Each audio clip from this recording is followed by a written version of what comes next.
사도행전 19장 17절부터 20절까지의 말씀 다 같이 합독하겠습니다. 시작.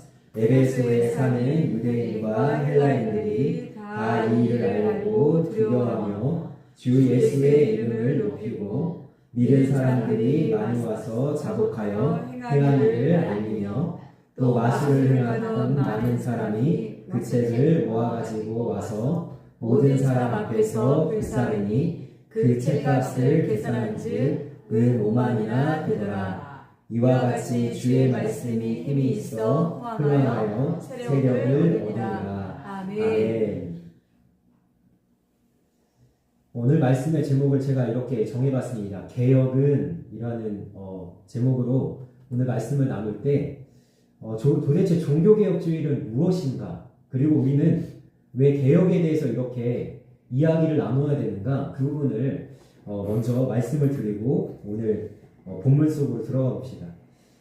먼저 종교개혁주의라는 것은요, 우리 개신교, 카톨릭이랑 구별된 우리 개신교에서는 생일입니다. 생일. 우리 개혁주의 교회의 출발이 이 종교개혁주의이고요. 이것이 너무나 중요한 이유는 1517년에 마틴 루터가 95개조 방방문을 성당 앞에 붙임으로 인해서 종교개혁이 시작이 됐는데, 왜 중요하냐? 카톨릭이 완전히 썩었었어요. 아시죠?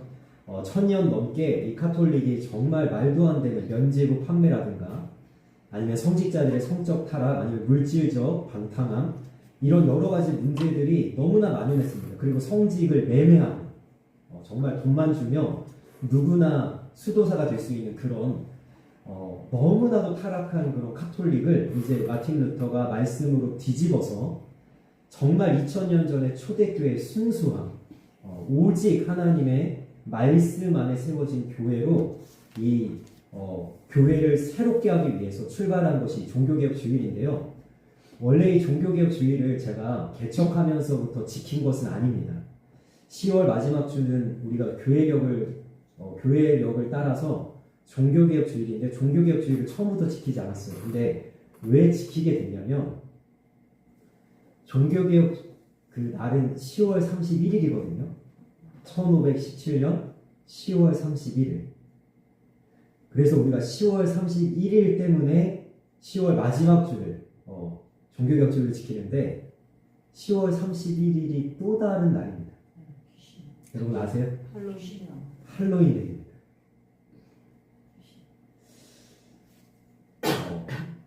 제가 일단 목사로서 뿐만 아니라 성도로서 기분이 너무 나쁘더라고요.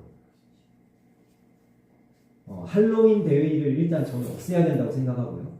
해서는 안 된다고 생각하지만, 할로윈 데이를 하는데, 아니, 다른 날도 있잖아요. 1년에 얼마나 많은 날이 있습니까? 그러니까 한마디로 얘기하면, 여러분, 할로윈 데이를 성탄절에 한다고 해보세요. 이제부터 할로윈 데이 12월 25일 예수님 이 땅에 오신 날로 할 거야. 여러분, 그게 뭡니까 도대체?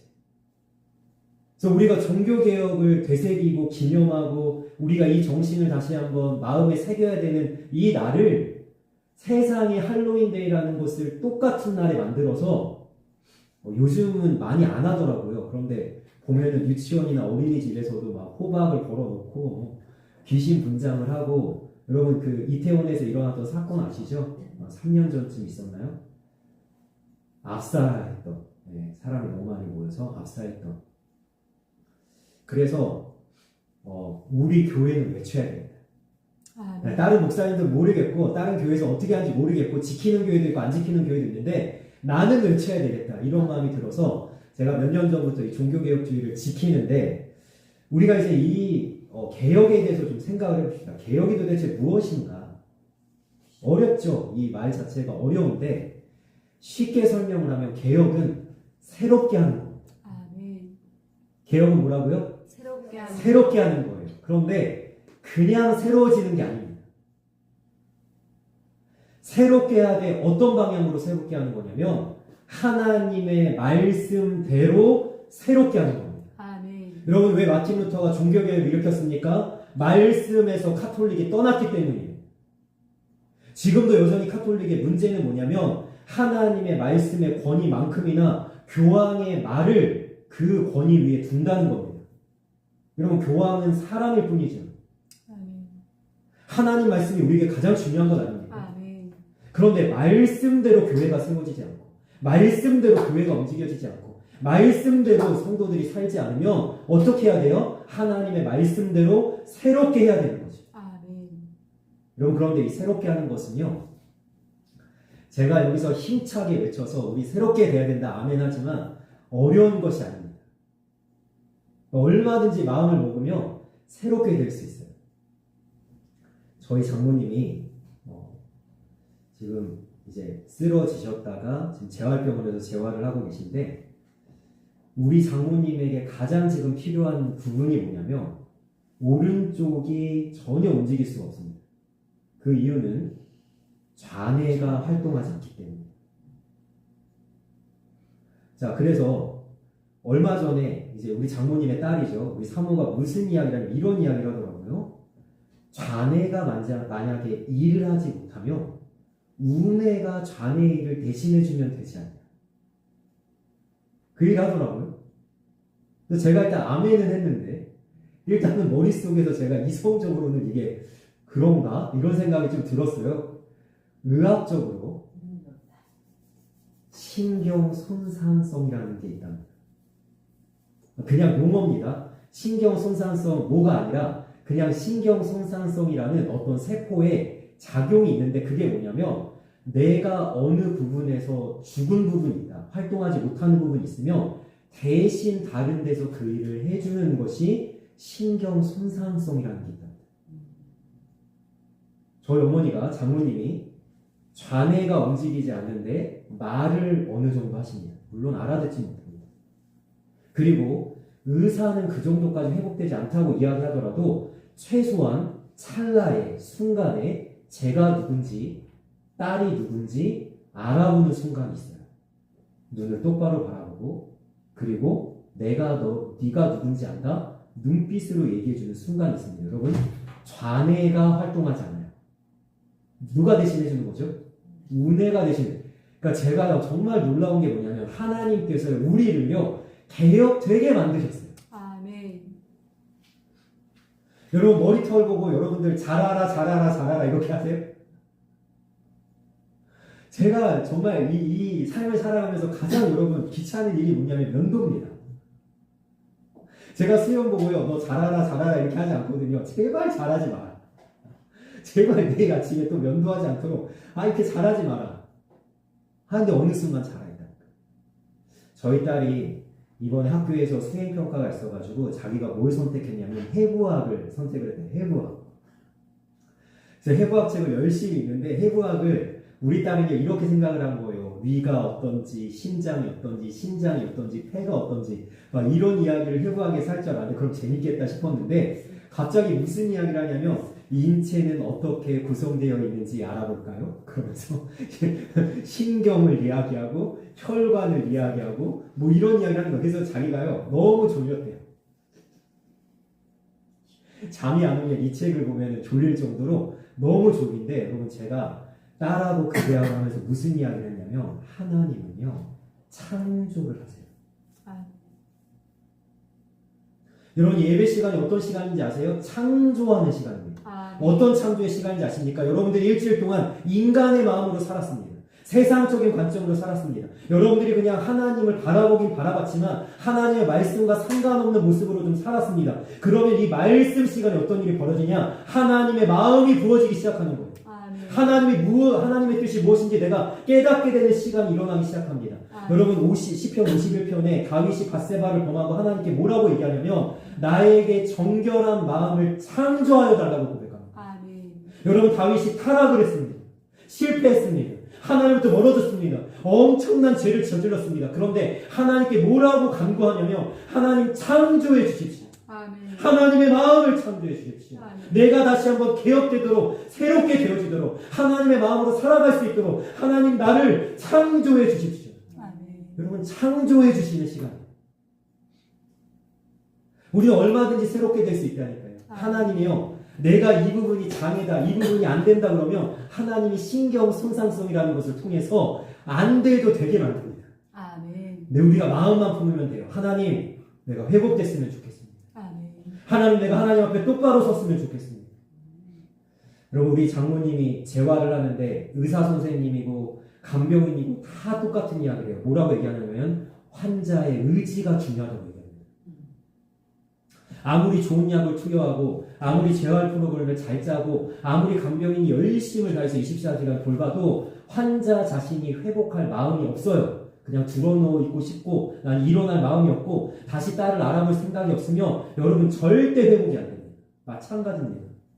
하나님이 여러분들의 삶에 찾아오셔서 말씀을 먹이시고 지금도 창조하시고 개입을 하실 때 내가 마음이 없으면 무슨 소용이 있어요? 그래서 내가 마음을 먹어야 됩니다. 하나님, 내가 새로워지기 원합니다. 그러면 이 개혁은요, 어디서부터 출발하냐면, 지난주에도 우리가 말씀을 나눴지만, 자, 넘겨주시겠어요? 자, 말씀을 읽어보도록 하겠습니다. 시작. 바울이 회당에 들어가 석 달 동안 담대히 하나님 나라에 관하여 강론하며 공론하되 두 해 동안 이같이 하니 아시아에 사는 자는 유대인이나 헬라인이나 다 주의 말씀을 듣더라. 아멘. 그럼 바울이요 에베소라는 곳에 이르렀는데 여기 에베소에서는요 그 전에도 그 후에 한 번도 다시 한번 일어난 적이 없을 여러분 바울의 전도 여행 중에 정말 전무후무한 개혁의 역사가 일어나기 시작해요. 그런데 이 개혁은요 어디서부터 시작되냐면 말씀에서 시작됩니다. 아멘. 바울이 에베소 교회에 가서 뭐 했죠? 하나님의 말씀을 가르치기 시작할 때 하나님의 말씀이 들려지고 하나님의 말씀에 주목하고 그리고 하나님의 말씀을 베레아 사람처럼 간절한 마음으로 받아 이 말씀이 정말 그러한가 상고하고 묵상할 때 여러분 말씀으로 일어나는 거예요. 다른 걸로 일어나잖아요. 즉 말씀으로. 마틴 루터가 종교개혁을 원래 시작할 마음도 없던 사람이에요. 카톨릭이라는 제도 아래 마틴 루터는 무슨 생각을 했냐면 자기는 그냥 사제가 돼야 되겠다 하고 사제의 그 과정을 밟고 있었습니다. 그런데 이 카톨릭에서는요 무엇을 강조하냐면 인간의 고행을 강조합니다. 우리는 아닙니다. 우리는 오로지 뭘 강조하냐면 하나님의 주권을 강조합니다. 아멘. 저희 지난주에 식사하시고 성경 공부할 때 제가 말씀을 드렸죠. 하나님이 무조건적으로 선택했어요. 하나님이 어떻게든 천국으로 끌고 갑니다. 하나님 주권을 강조하는데 이 카톨릭에서는 하나님의 주권도 강조하지만 뭘 강조하냐면 네가 열심히 노력해야 된다를 이야기해요. 거길 너무 강조하다 보니까 여기서 아마 그걸 하신 분이 계신지 모르겠지만 저기 그 바티칸 그쪽으로 가면요 가장 유명한 고행의 과정이 있어요. 그게 뭐냐면 계단을 무릎으로 올라가는 거예요. 지금도 해요, 사람들이. 거기 가서. 하는데, 루터가 내가 예수님을 믿는데, 내가 신부가 되고 사제가 되는데, 내가 하나님의 말씀을 붙들고 하나님 앞에서 사는데, 왜 이렇게 마음이 괴로운가? 이걸 고민하기 시작합니다. 근데 카톨릭에서 뭐라고 얘기했냐면, 네가 고행을 덜해서 그렇다. 이렇게 얘기하는 거예요. 그래서 뭘 하냐면, 이제 마틴 루터가 그 계단을 무릎으로 올라가기 시작해. 무릎에 피가 나기 시작하고 더 이상 오를 수 없을 만큼 너무나 고통스러운 그때 루터가 무슨 생각이 드냐면 이걸로 해소가 안 된다는 거예요. 내가 아무리 금식을 하고 내가 아무리 금욕을 하고 내가 아무리 나를 쳐서 이렇게 몸을 괴롭게 해도 안 되더라는 거예요. 어느 날 루터가 늘 읽었던 성경이죠. 로마서 1장 17절 말씀을 읽는 순간 자기에게 갑자기 빛이 비춰지기 시작합니다. 길을 발견하지 못했던 루터, 카톨릭 안에서는 도저히 평안함을 누리지 못했던 루터가 이 말씀 안에서 하나님의 생명의 평안함을 발견하기 시작하는데 말씀 한번 읽어볼까요? 시작. 기록된 바 오직 의인은 믿음으로 말미암아 살리라 함과 같으니라. 아멘. 여러분, 루터가 말씀으로 개혁을 시작한 거예요. 아멘. 가톨릭에서는 고행으로 산다고 이야기해요. 네가 열심히 노력해야 산다고 이야기하는데 성경이 얘기하는 것, 하나님이 얘기하는 것 다르구나. 나는 믿음으로만 사는 겁니다. 아멘. 가톨릭에서 그렇게 주장하는 네가 헌물을 많이 해야 된다. 네가 뭐를 많이 해야 된다. 그렇게 강요하는 여러 가지가 아니라 오직 내가 예수 그리스도를 믿음으로 나는 자유함을 누릴 수 있고 평안함을 누릴 수 있고 나는 이 모든 괴로움에서 벗어날 수 있구나. 지난주에 제가 성경 공부하면서 그 말씀 드렸죠. 십자가가 우리에게 여러 가지 의미가 있지만 어떤 의미가 있다고요? 너에게 짊어진 모든 나쁜 것은 내가 다 십자가에서 해결했다는 거죠. 예수님이 다 갖고 가셨어요. 그럼 우리에게 선언하는 게 뭡니까? 너는 이제 좋은 것만 누리면서 살라는 거예요. 여러분, 루터가 진짜 예수님을 만난 겁니다. 그래서 루터가 종교개혁을 할 때 여러분 주장한 것이 있죠. 뭐죠? 카톨릭이랑 다른 뭐죠? 오직 믿음으로, 오직 말씀으로, 오직 은혜로 그 선언하기 시작한 거예요. 여러분, 새로운 이야기가 아니에요. 카톨릭이 이상한 방향으로 갔을 뿐이지 원래 교회가 그렇게 시작됐고 성도는 그걸로 사는 겁니다. 그래서 말씀으로 시작되어지는 이 개혁은 그래서 우리 성도님들이 말씀을 가까이 하셔야 돼요. 매일 말씀을 보시고 말씀을 묵상하시고 말씀 앞에 서 계셔야 돼요. 그러면 자연스럽게 하나님의 뜻을 발견하고 자연스럽게 내 안에서 개혁이 일어나고 새롭게 되는 역사가 일어날 줄 믿습니다.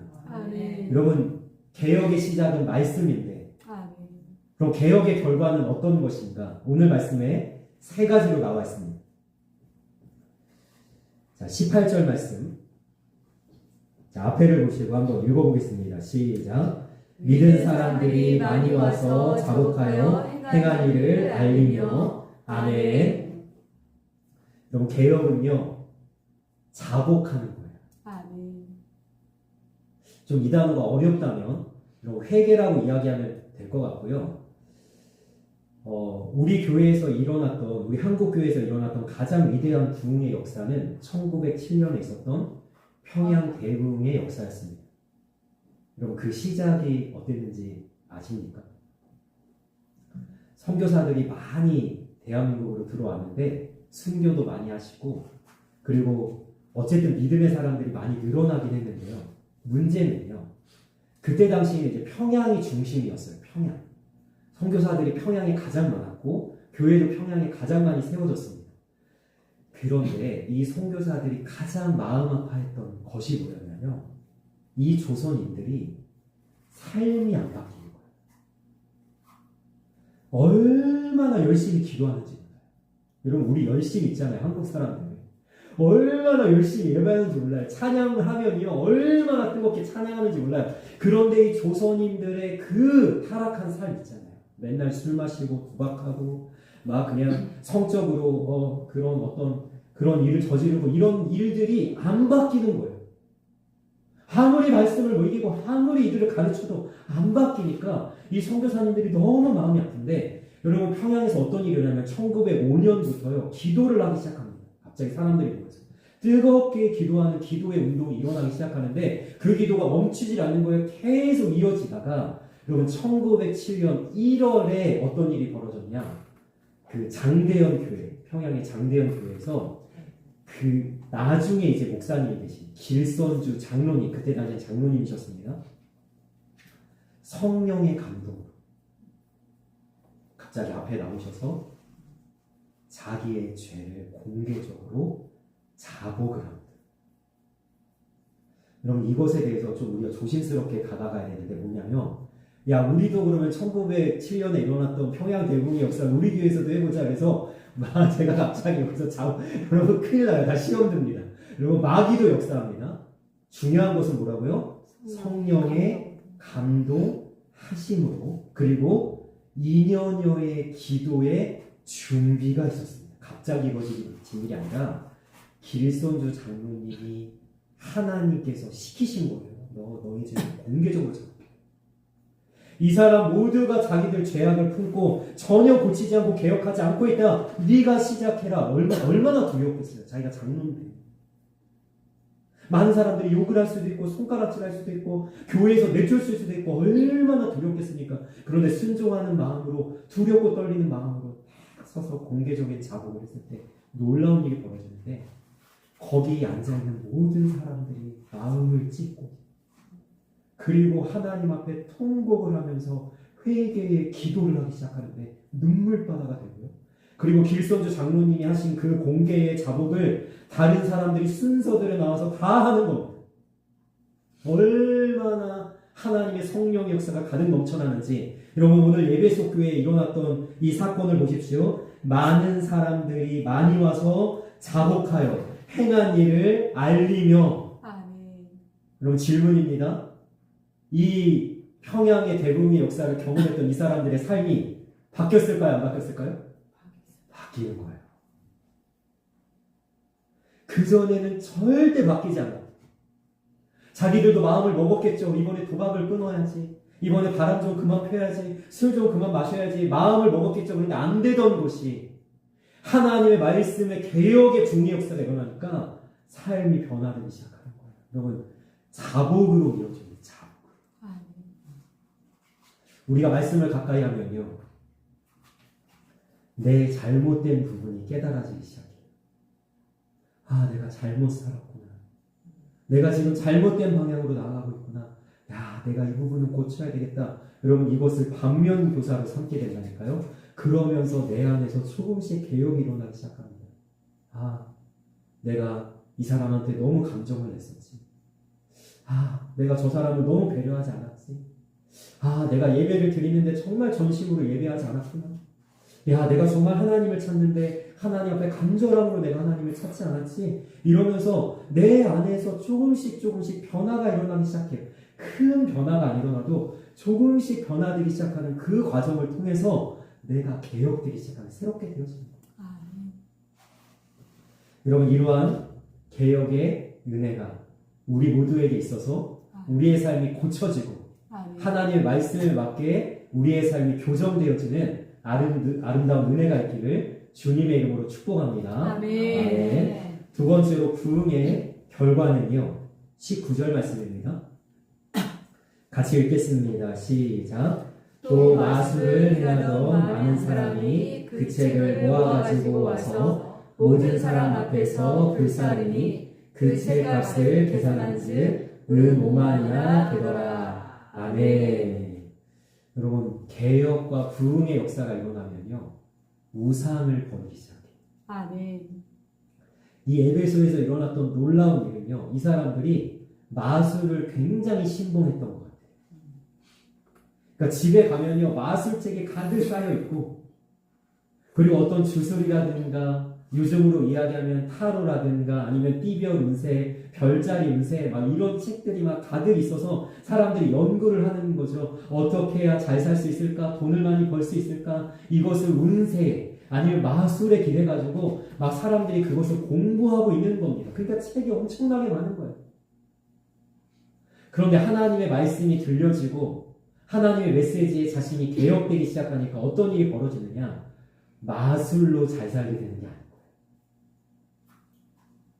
이런 요술이라든가 요행이라든가 아니면 요즘으로 이야기하는 로또라든가 이런 어떤 일확천금의 단 한 번의 어떤 운수종과 재수종으로 내가 잘 살게 되는 것이 아니라 오직 누가? 하나님께서 아멘. 내 삶을 붙들고 계시고 아멘. 내 삶을 주관하고 계시고 아멘. 나의 모든 먹을 것과 필요한 것을 공급하신다는 사실을 붙잡고 난 후에 아멘. 이 사람들이 다 갖다 버리기 시작하는 거예요. 여러분 보세요. 모든 사람 앞에서 불사르는데 여러분 그 책값을 계산한즉 은 5만이나 되었더라. 여러분 제가 이것을 계산해보지 않았지만 아마 도서관 통째로 책이 다 태워진 것 같아요. 엄청난 양의 책.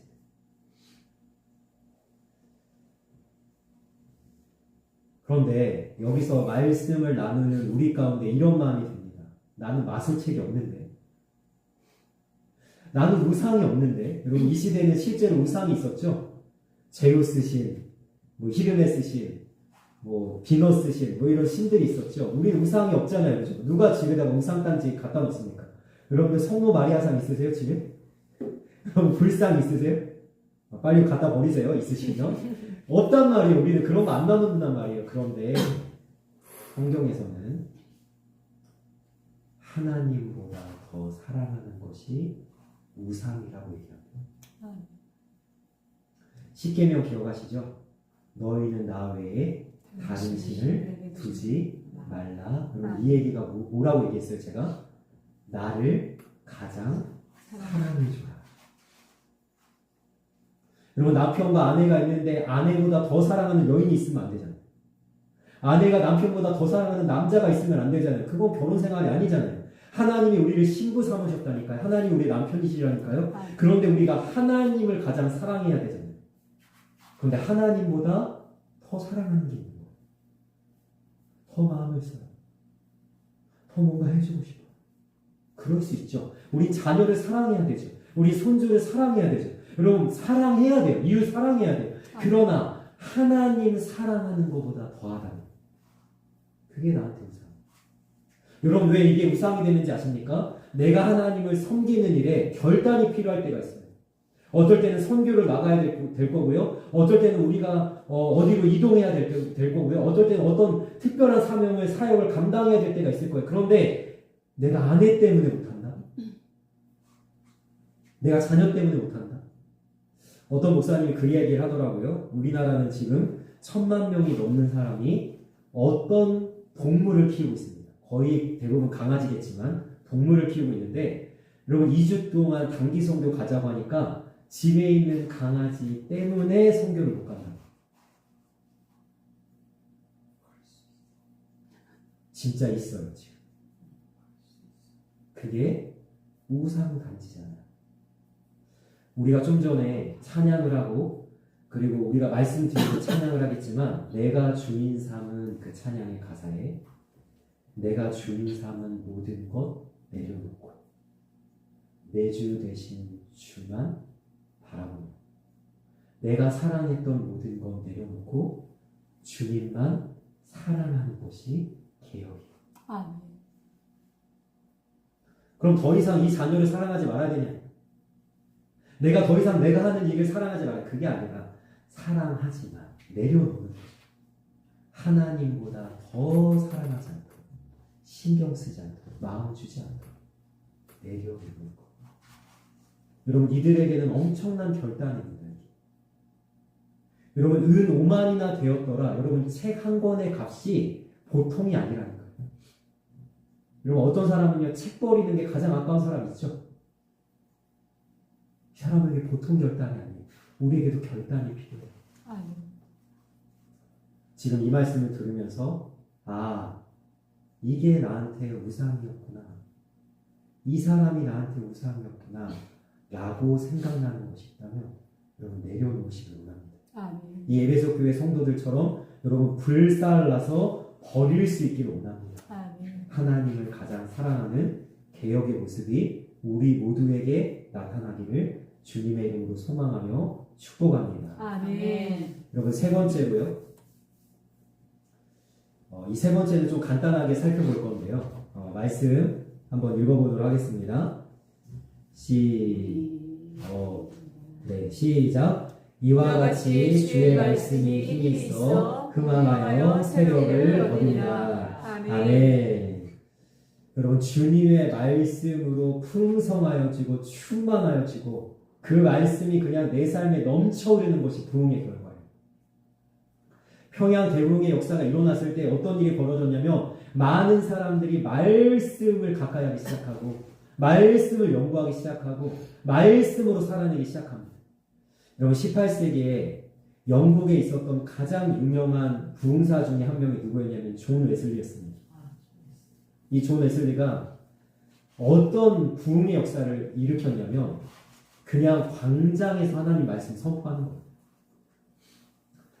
요즘으로 얘기하면 지하철역 앞에서 버스 정류장 앞에서 그냥 막 하나님 말씀 선포하는 거예요. 그런데 얼마나 놀라운 부흥이 일어났냐면 웨슬레가 말씀을 전하고 나면 사람들이 다음날 술집 문을 다 닫아요. 영국의 술집이 다 망할 정도. 그럼 오늘 우리가 다음 주에 다루겠지만 이 마술책을 다 버리고 나서 어떤 일이 벌어진지 아십니까? 자, 26절. 네, 26절 같이 읽겠습니다. 시작. 이 바울이 에베소뿐 아니라 거의 전 아시아를 통하여 수많은 사람을 권유하여 말하되 사람의 손으로 만든 것들은 신이 아니라 하니 이는 그대들도 보고 들은 것이다. 자, 그 다음 말씀까지 읽겠습니다.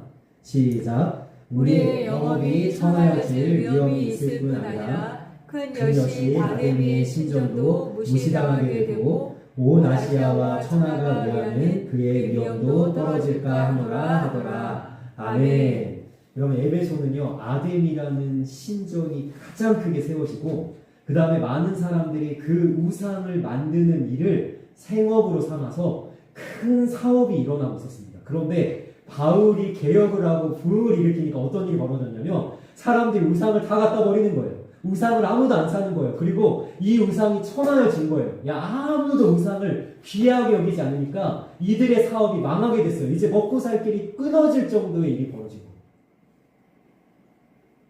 얼마나 대단한 부흥이 일어나는지 아시겠죠?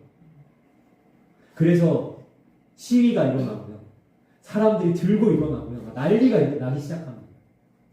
그럼 부흥은 내가 죄악으로 걸어가던 걸음을 멈추게 만들 거예요. 이제는 하나님부터 멀어지고 하나님으로부터 벗어났던 빗나갔던 그 자리에서 다시 한번 돌이켜서 하나님이 원하시는 자리에 나를 갖다 놓는 것입니다.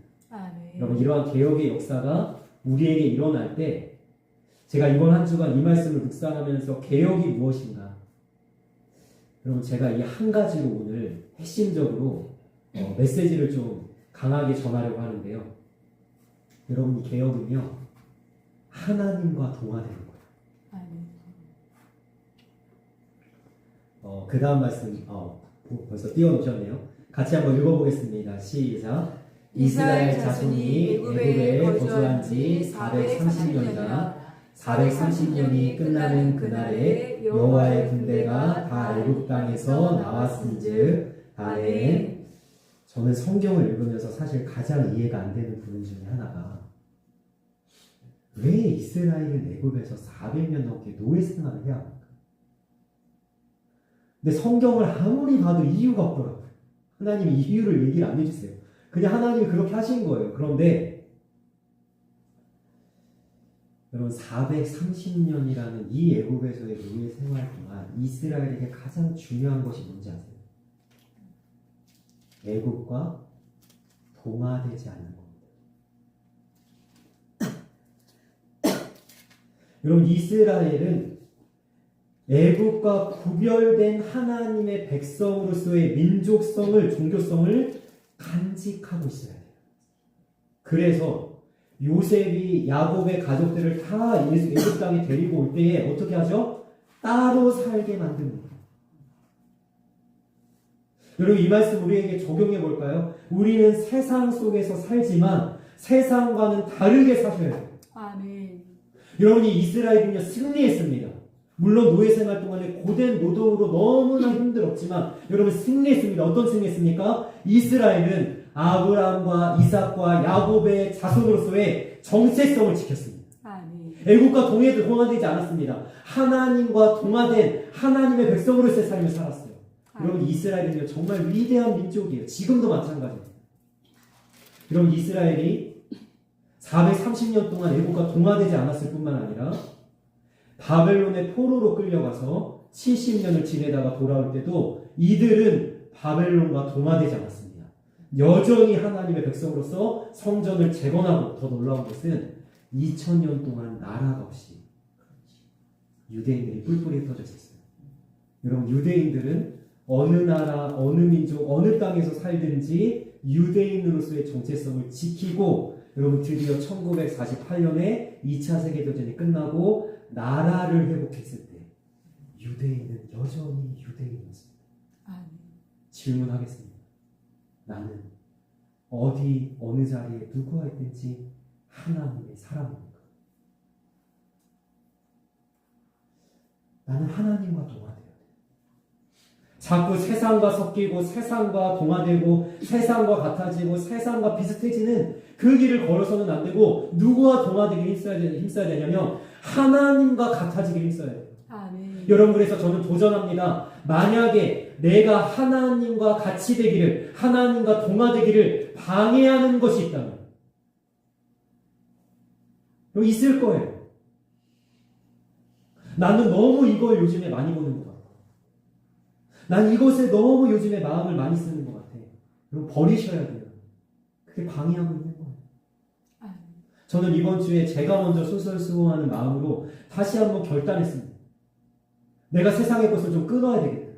내가 세상의 것을 좀 내려놔야 되겠다. 그것에 눈가기를 좀 두지 말아야 되겠다. 다시 한번 결단했습니다. 여러분 이 문장 한번 읽어볼까요? 같이 읽겠습니다. 시작. 세상에서 살지만 세상과는 다르게 사는 것. 이것이 바로 개혁입니다. 아멘. 언제 어디서든 하나님의 사람이 되십시오. 아멘. 교회 안에서만 성도로 계시지 마시고 나가서도 여러분 성도셔야 돼요. 아멘. 제가 말씀드렸죠. 예배가 삶이 되어져야 됩니다. 여러분 아멘. 여기서만 예배하는 것이 예배가 아닙니다. 여러분들이 나가서 내가 있는 곳 어디서나 하나님을 예배합니다. 여러분들이 집안일을 하든 여러분들이 나가서 일을 하든 여러분들이 누구를 만나든 하나님을 예배하는 자로 아멘. 하나님의 거룩한 성도로 사는 것이 개혁입니다. 아멘. 그래서 하나님과 동화되십시오. 아멘. 그것이 우리의 인생의 최고의 행복이 되어야 합니다. 내가 하나님을 닮아가고 있다. 아멘. 이런 개혁을 우리 모두가 이루어서 하나님이 기뻐하시는 모습으로 세워지고 만들어지고 빚어지기를 주님의 이름으로 소망하며 축원합니다. 아멘. 네, 기도하겠습니다.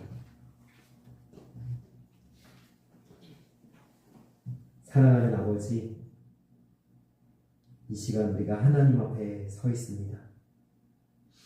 주님이 원하시는 개혁의 모습이 무엇인지를 우리가 이 시간 말씀을 통해서 들었으니 하나님의 귀하신 은혜로 주님의 귀하신 그 손길로 우리가 만져지고 빚어져서 우리가 우리의 죄를 자복하게 하시고 아멘. 우리의 모든 우상을 내어 버리게 하시고 아멘. 말씀으로 충만하여져서 내 삶에서뿐만 아니라 이 땅에 하나님의 말씀으로 풍성하여지는 하나님의 나라를 세워가는 주님의 사람들 다 되어지게 하여 주옵소서. 특별히 개혁은 하나님과 동화되는 것입니다. 아멘. 세상과 섞이지 않고 이 세상이 가는 길로 걸어가지 않고 하나님을 닮아가기를 힘쓰는 아멘. 그래서 하나님과 이 동화되기를 방해하는 그 어떤 것도 과감하게 내다 버려서 아멘. 하나님과 가까워지고 하나님을 곁에 두고 하나님과 교제하며 아멘. 주님과 살아가는 그런 동행하는 삶을 살아갈 수 있도록 아멘. 우리를 붙잡아 주시고 인도하여 주옵소서. 아멘. 감사하며 예수님의 이름으로 기도합니다. 아멘. 아멘.